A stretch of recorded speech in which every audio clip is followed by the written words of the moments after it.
femmes, bien sûr, mais on a l'impression, si on vous lit jusqu'au dernier petit point, que c'est avant tout, je ne sais pas si on peut affirmer ça, la passion du cinéma, la passion des images. Oui, c'est vraiment ce que j'ai voulu faire. C'est évidemment l'histoire et ce que j'ai voulu dire, c'est ma passion pour les femmes. Mais j'ai voulu le dire à travers ce qui a été mon enfance. Et mon enfance, c'est le grand cinéma américain, d'ailleurs. Le grand cinéma des années 40 et 50. Vous voyez. Et j'ai fait dans le livre certaines références qui sont indiquées, comme Casablanca, comme Le Troisième Homme, comme Jeanne d'Arc avec Ingrid Bergman, et d'autres que je n'ai pas indiquées parce que je me suis dit ce sera aux lecteurs qui aiment le cinéma comme moi de découvrir. Je crois que ça apporte un plaisir supplémentaire à l'histoire de se dire Japrisot a vu les mêmes films que moi, il les a aimés comme moi. Ce sont des films qui vous ont, je pense, littéralement marqué. Vous étiez quand même jeune à cette époque. On parle du cinéma des années 50, entre autres. Ça vous a beaucoup marqué? Le cinéma des années 40 m'a beaucoup Oui. marqué, parce que c'était celui juste de mon enfance. Et ça a coïncidé pour moi. Je ne connaissais pas le cinéma américain avant, parce qu'il était interdit pendant la guerre. Hein. Et je suis né avant la guerre. C'est en 45, 46, 47, 48, et surtout, vous voyez, le bascule des années 40 et des années 50, que j'ai connu le vrai cinéma américain. Mais c'était des films qui étaient déjà passés depuis longtemps en Amérique du Nord. C'est à cette époque-là que j'ai vu The Lost Weekend, Sunset Boulevard. C'est vrai que c'est ma culture. Au départ, elle est plus cinématographique que littéraire. C'est ce que j'allais dire. Vous avez peut-être plus vu de films et été marqué par des images cinématographiques que lu des livres. Certainement, parce que jusqu'à 17 ans, je crois, sauf peut-être des livres qui me sont tombés comme ça, parce qu'elles étaient à la bibliothèque des Jésuites à Marseille, où je faisais mes études. Et c'était des romans de Boy Scout ou des romans de Francis Finn, vous savez, qui était un père jésuite qui écrivait des romans sur de bons élèves, Claude Lightfoot. Rien à voir avec vos Percy héros. Wynne, hein. Et non, ça n'avait rien à voir avec moi, j'étais très indiscipliné. Je n'étais pas si mauvais élève que ça. Sébastien Japrisot, pourquoi? Je voudrais répondre, quand j'ai lu quelque chose, il n'y a eu que 3 auteurs, Lewis Carroll, Hemingway et Michelet.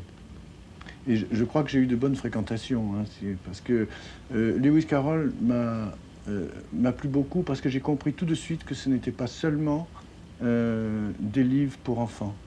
Alice au Pays des Merveilles ou De l'autre côté du miroir, ce ne sont pas seulement des livres pour enfants, parce qu'il passe beaucoup de sa tendresse de son amour et de sa frustration aussi, Lewis Carroll. Et puis Hemingway m'a appris à écrire. Bizarrement, c'est un écrivain anglo-saxon qui m'a appris à écrire. Je faisais de l'anglais au collège et j'ai lu Hemingway en français d'abord. Puis j'ai voulu le connaître en anglais. Alors je me suis armé d'un dictionnaire et là je me suis aperçu que c'était un styliste de premier ordre. Et lui, vraiment, il m'a appris à écrire. Un sujet, un verbe, un complément, un point. Et arriver à une simplicité qui soit exemplaire. On a souvent dit, les critiques, entre autres, ont souvent dit que votre écriture était très, très cinématographique, à preuve plusieurs de vos romans, y compris La Passion des femmes, où on en a fait des adaptations pour le cinéma. Ah, mais pourquoi est-ce que vous n'avez pas fait le choix tout de suite du cinéma? C'est pas encore fait. Hein. Mais ça se fera, je le ferai l'an prochain. Mais... D'ailleurs, c'est vous qui allez y réaliser, C'est moi qui vais le réaliser. Mais pourquoi vous n'avez pas choisi plutôt la caméra, vous qui étiez si passionné de l'image? Mais vous savez, c'est des choses qu'on ne sait pas toujours, ni en France d'ailleurs, ni au Québec. C'est que j'ai commencé par faire des films comme réalisateur. Juste après la Nouvelle Vague, en 62, 63, j'ai réalisé 2 courts-métrages de fiction pour Pierre Bramberger, qui était le producteur de Truffaut, de Godard, d'Alain Resnais, tout ça.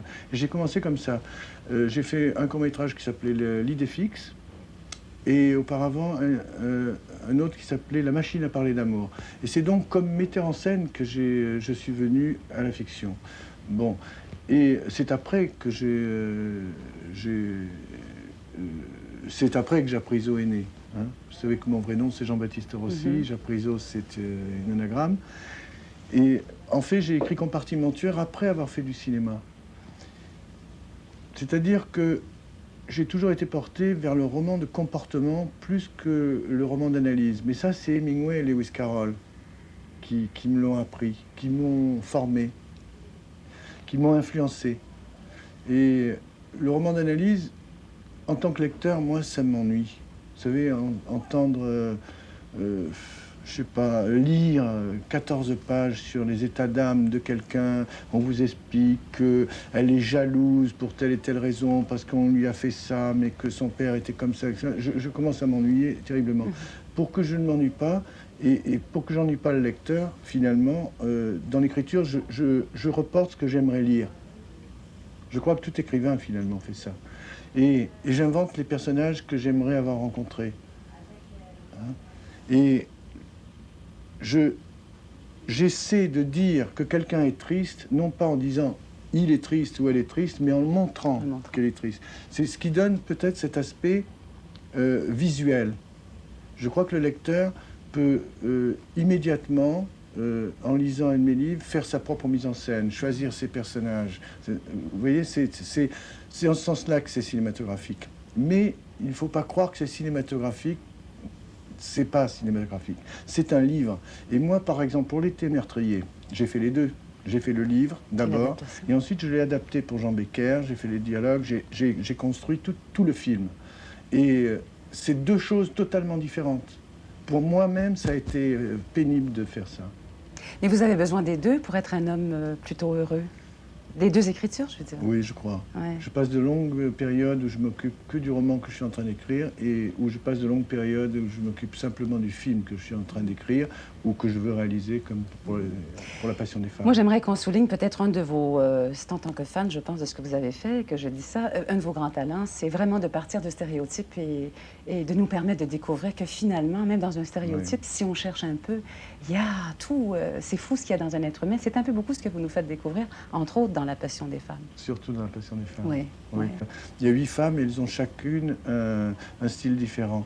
Mais ce qui m'a intéressé, c'est ce que vous dites. C'est drôle que vous le disiez parce que c'était une de mes préoccupations majeures quand j'ai commencé le livre. Je me suis dit, tu vas partir de stéréotypes.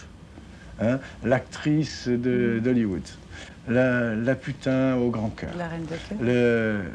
la jeune mariée enlevée le soir de ses noces, bon, ou la maîtresse d'école qui punit ses élèves et un jour les élèves devenus grands la punissent.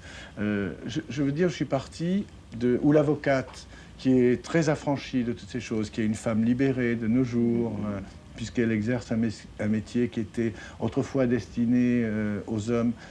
Je suis parti des stéréotypes et en les fouillant de plus en plus et en leur apportant tout ce que je pouvais, de manière à ce que ce soit tout d'un coup des êtres humains. Un bref commentaire avant qu'on se quitte. Il y a un personnage de La Passion des femmes, Esmeralda, qui dit « La grande partie des hommes est un enfant retardé, regardeur et misogyne ». Et votre héros répond, en citant Shakespeare, « Les yeux sont les fous du cœur ». C'est tout ça qu'on retrouve dans l'œuvre de Sébastien Japrisot maintenant. Absolument. Mes yeux sont les fous de mon cœur.